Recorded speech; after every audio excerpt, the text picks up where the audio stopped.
小練球。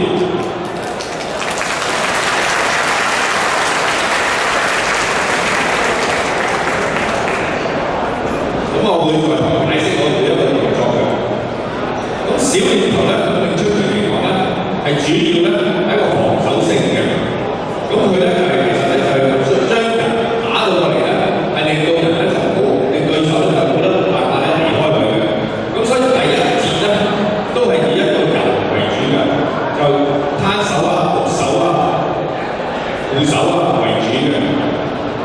咁而家咧類似咧顯示緊咧就係護手、伏手、攤手、學掌，再嚟啦，呢個咧就係按手啦，前後按手、交叉、標誌、撲手、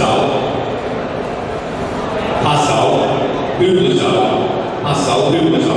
咁其實嗰個睇到咁簡單，其實每一個咧都係以關節啊，或者係將對方咧拖埋嚟嘅。奸手、圈手、